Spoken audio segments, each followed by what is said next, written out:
Greetings and welcome to our daily walk through the scriptures for April the 25th. Your readings for today were in Judges chapter 6, Luke chapter 22, starting in verse 54, but then going into Luke chapter 23, finishing up verse 12. Then you had Psalm 95 and Psalm 96 to read, and also Proverbs chapter 14, verses 5 and 6. So we're going to jump back over to Judges in our conversation today, and we're going to look at the man Gideon. Now, we generally, as a rule, know the story of Gideon, or at least parts of the story of Gideon. We think about the fleece aspect and Gideon testing God, and we think about God reducing the army of Gideon when they go to face the Midianites. We think about those things, but what about the man Gideon? Who is he? What is he like when it comes to God? Is he really an appropriate deliverer?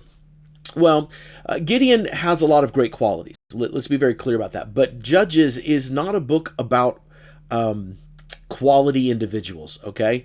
If you look at this, we just had the conversation of Deborah and Barak within the story in chapter 5 and chapter 4.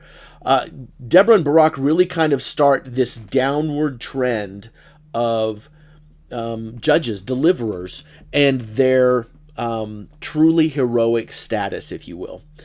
Meaning that whereas Othniel and Othniel especially was a pretty godly guy, Ehud had showed some sneakiness and some flaws. Then we get to Deborah and Barak really kind of shows a little bit of distrust in God.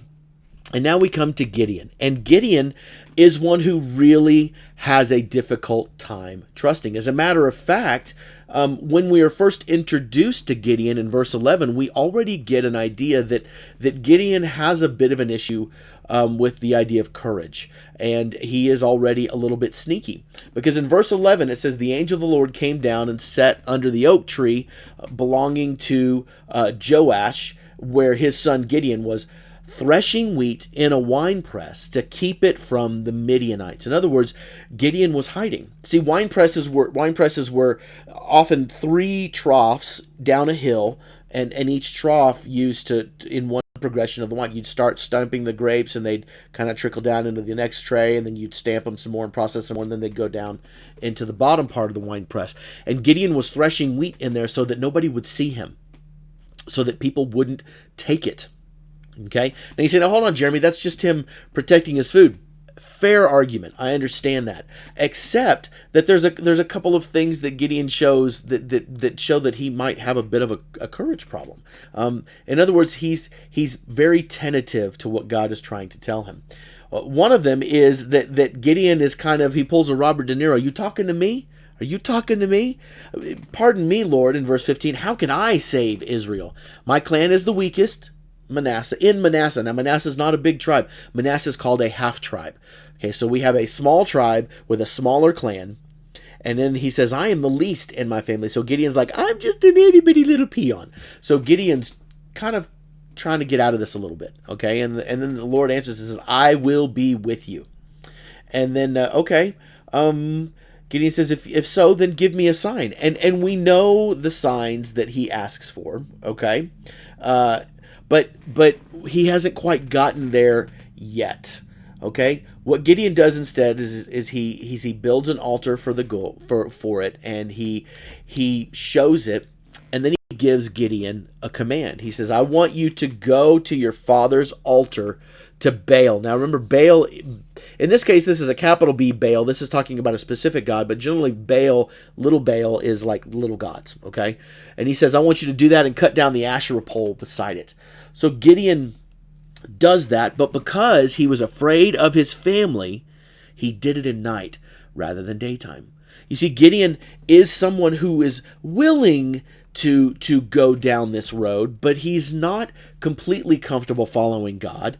And so as a result of it, he kind of hedges his bets a little bit. Well, I'm going to follow God, but I'm going to make sure nobody knows that I'm doing it. Okay? And so then Gideon then provides God with the tests of the fleece that he is so famous for, the 2 different ones. But what we see here is a man who wants to trust God, but has a bit of a courage issue and has a bit of a lack of trust, if you will. And so we see flaws within Gideon. Now, these aren't necessarily bad. We have a lot of these same flaws. We do this sometimes as well. We test God. We ask God, God, are you really sure this is what I want to do? God, I'm not. Would you? So we can relate to Gideon. And ultimately, we can see redemption in Gideon, because Gideon does, as we see in the next couple of chapters, does end up following God and does become emboldened by God. So our question is, do we do the same? Do we become emboldened by God? When God comes through and shows us, do we face our giants, face our enemies and take them down? Or do we ask for another test? Do we ask for a third fleece, if you will? Okay, there's our thoughts for today. Have a blessed one. We will talk next time.